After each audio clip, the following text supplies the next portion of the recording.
Hey guys, welcome back to Fitness Tested. I'm Hayden. I'm Jacob. And today we're gonna be reviewing all of our favorite marathon tips and tricks.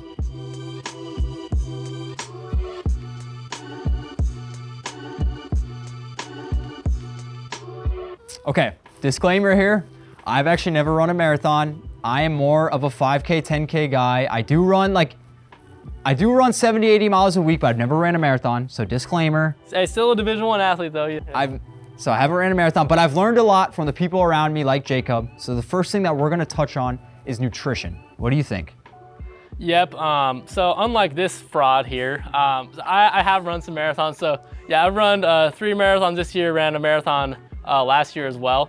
And definitely the first one was like a humbling. What does this shirt say? Bank of America Chicago Marathon finisher. That's, anyway, continue. Yeah, the first one was a humbling experience that I just wasn't well prepared for, especially on the nutrition side. So I didn't do things right, you know, in terms of the carb loading, which actually, I used to think that, oh, you just had to eat a big bowl of pasta like the night before a race, but apparently you have to like carb load like 2-3 days in advance. Yeah. So like, I've definitely switched up all the playing that, like starting to eat a lot more carbs, you know, even 2 days in advance of the race. So that's a big thing in terms of before the race, and also just making sure you're drinking a ton of water, a ton of electrolytes, the 48 hours leading up to the start time of your race.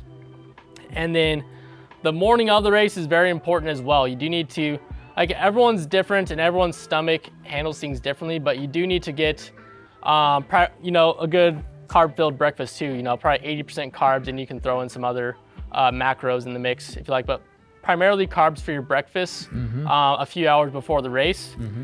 And then a lot of people fail to, you know, take enough gels, enough carbohydrates during the race. So one of the common tips and advice for people, like for gels in a race, is, you know, taking a gel every like 3-4 miles. But that is not nearly enough at all, because for most any person, you need to be consuming 60 to 90 grams of carbohydrates per hour for your marathon. So just for example, which probably the average marathon pace would be like 10 minutes. Yeah. That's like the average marathon effort for most people. So if they're running, you know, a 10-minute pace and they're taking a gel every 3 miles, they're taking 2 gels per hour, which for most of the gels, that's only gonna come out to like 40 grams. So probably like half of what you need. So you have to be, especially when you're, you know, running more at the average level, no offense, you're just spending a lot more time on your feet, and you're out there longer. You need to take a lot more gels, and you should probably be shooting to take, if you're 10-minute pace, you should probably be shooting to take a gel every 2 miles even. For me, myself, I do take it every 3 miles, but that's about, you know, still 3-4 gels per hour, you know, to hit the carbohydrate goal. And there's even been studies recently I've seen that like 100 grams of carbs is what you're supposed to do an hour, which I think that can be a little excessive. That could be like more of the overkill. Like, and obviously everyone's like stomach handles it differently, and some people can't even take the gels, which makes it a bit harder for the fueling. But it is key, and you need to be taking gels all the way up to, I would say, mile 21, 22 of the race before you kind of get off that. But also, there are alternatives to gels. There are stuff like waffles, and just like different things like some chews that you can use, or like you can drink your carbs. Like there are different alternatives to carbs that it doesn't have to be just gels. Like you can kind of mix and match. For sure. That I think work a lot easier, kind of getting it down. And so the key too, like if say if you're not doing the gels and you're like branching out to another fuel strategy, the key thing is that it needs to be glucose or fructose based, because those are the more quickly absorbed sugars.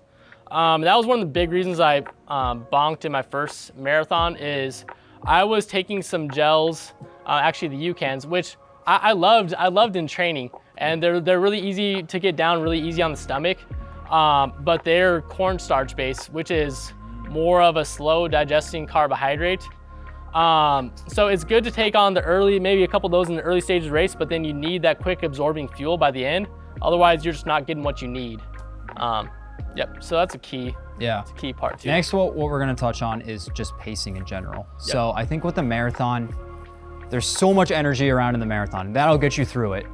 Energy. People love it because the last 6 miles it'll get you through when you're hurting the most. But the first 10 miles, it's very common for people to go out too hard and then they end up suffering the back 16 miles. So the biggest thing is the first 10 miles, really relax. Don't let the energy and the excitement get to you because you got a lot ahead of you. Ideally, you want to negative split a marathon, which means you want to run your fastest miles at the end, or I think even splitting it is fine, so running the same mile paces the whole time. But you really want to make sure that you don't go out hard because you've got a lot of miles in front of you, a lot of time on your feet in front of you. So yep. Yeah, the first half marathon of the race should feel like a breeze. Like if you feel like you're overextending, you're really exerting a lot of energy in that first half marathon, the race, yeah, it's already gonna be tough. You're already gonna suffer. Yeah. So you want it to be easy breezy the first half marathon, the first half of the race. Otherwise it's gonna be some suffering, at the end, which maybe you like that, I don't know, maybe you're crazy. Yeah. And so now let's get into super shoes. So super shoes can enhance a marathon a ton. Obviously, most of them are carbon plated. Most of them got a lot more energy return in them. It's gonna help you feel a lot better mid-race and at the end.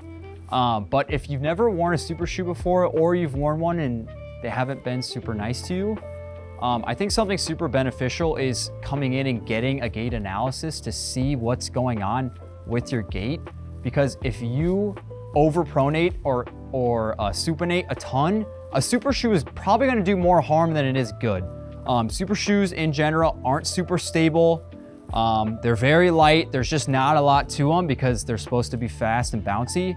So if you do need like a stability shoe with guide rails for overpronation, for supination, a super shoe is not gonna be very good for you. And so there are alternatives to like lighter, more race-ready stability shoes that we carry here. But so I would say like maybe seeing what your gait is like before getting in a super shoe is probably a good idea because it can really hurt you. I see a lot of people running the marathon and their ankles are coming in like this in an Alpha Fly, and I'm like, oh, the Alpha Fly's not doing anything for you because you're overpronating so heavy, Yeah, and the amount of impact you're taking over like 26-mile race, and if you're wearing the wrong shoe for that, it can have some long-term effects. You'll be injured after the race, and then you can't get to your next training block, and it can put you out for a while. So it's important to have the right race day shoe. The key mostly is also just the comfort. So you need a really super comfortable shoe for race day. So that's also why it's good to get fitted and trying a lot of options.